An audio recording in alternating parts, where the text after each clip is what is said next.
Russia's invasion of Ukraine is nearing 200 days. Thousands of lives have been lost. Millions have been displaced. As Russian troops marched on, the West plotted an economic war through rounds of sanctions aiming to weaken Moscow, targeting banks, businesses, and Russia's rich. And now the European nations want to restrict the Russian common man. The European Union discussed and some members pushed for an outright visa ban on Russian tourists. The bloc members, however, stood divided on the matter. The EU ministers failed to reach a common ground. And so they settled on suspending a 2007 visa facilitation deal with Russia, which would make it more difficult and longer for Russians to get visas. The Czech Republic, which currently holds the EU presidency, says there is no place for tourism right now, and that visa restrictions would send out a signal to the elite in Moscow and St. Petersburg. For now, Poland and 3 Baltic states of Estonia, Latvia and Lithuania are mulling barring Russian travelers from entry if the EU fails to do so. The European Union powerhouses, Germany and France, led the camp opposing the complete visa ban. In a joint statement, they said, and I'm quoting, "We should not underestimate the transformative power of experiencing life in democratic systems firsthand, especially for future generations." Hungary, Luxembourg and Austria also raised objections. Luxembourg says we must not have a new Iron Curtain in Europe, while Austria says the EU must not make a sweeping judgment on 140 million people. You know what's common between these countries? They have all been heavily dependent on Russian gas, and today they fear they would not have enough gas for the winter. For most of them, energy options are dwindling and there is a looming crisis. The Kremlin has already denounced the EU's decision to suspend the 2007 visa deal. Russia has called it ridiculous and absurd and warned of potential countermeasures. In the last few months, Moscow's biggest and the most crucial tool of retaliation has been gas, and a further cut down of supplies is what the European powerhouses fear.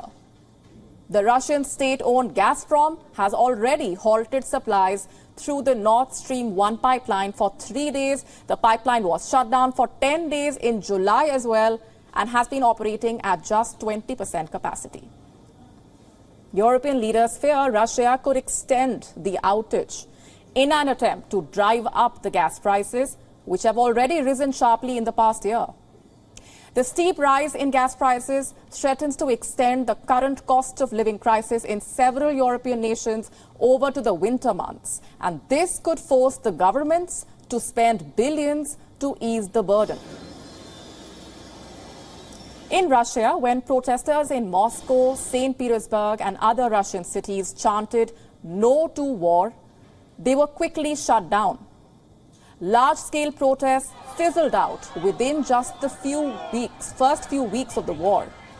Thousands have been arrested on charges related to protests. Experts say larger anti-Putin protests will not be successful if Russian elites and institutions remain consolidated around the president.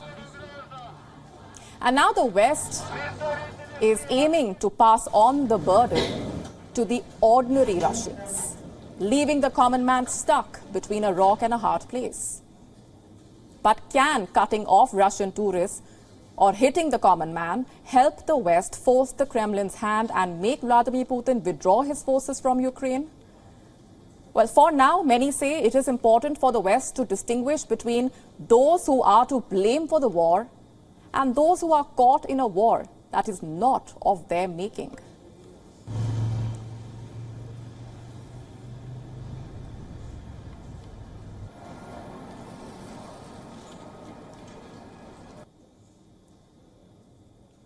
With me on the broadcast is Andreas Umland. He is an analyst at the Stockholm Center for Eastern European Studies.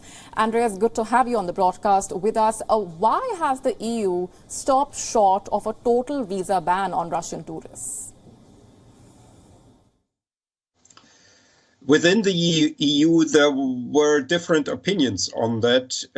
Some of the East European, Central East European EU member countries, as well as Finland, were arguing for a full tourist visa ban for Russian tourists, whereas others in Western Europe were against it. And so there's now a compromise solution in that an easy visa issuing is now not any longer possible as there had been before. Before the visa policy of the EU has been rather liberal towards Russian tourists, and now this is more restrained, and basically the national governments, the embassies, the consular services of the EU member states can by themselves decide whether to give visa or not.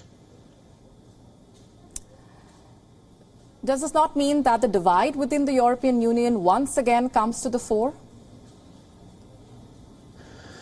Yes, the discussion has shown that the divide is wide.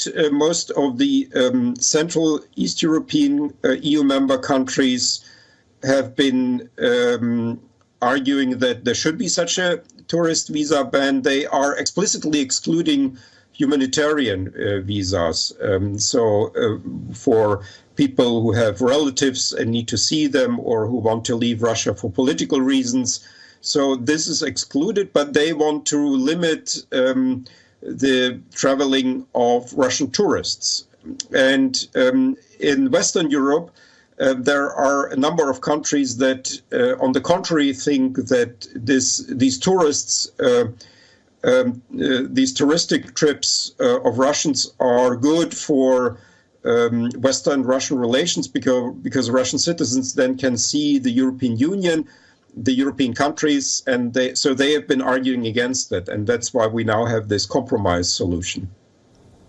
Well, Moscow had said that it will issue an appropriate response and will react appropriately to restrictions placed by the EU. What would that be, according to you?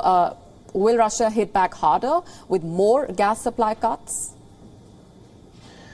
Well, one restriction that, of course, Russia can use is to make visas for EU citizens less available for Russia, but there are not that many EU citizens who are traveling to Russia.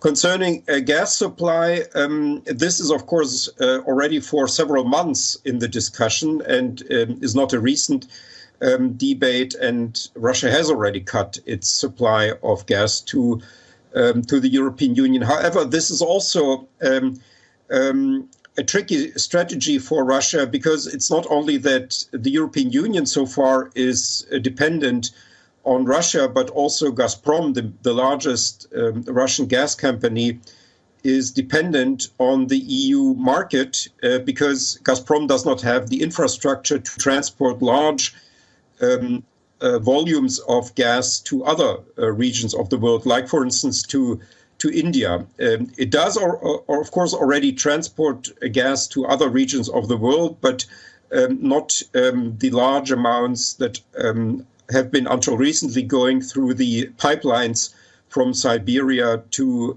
the European Union. WION now available in your country. Download the app now. Get all the news on the move.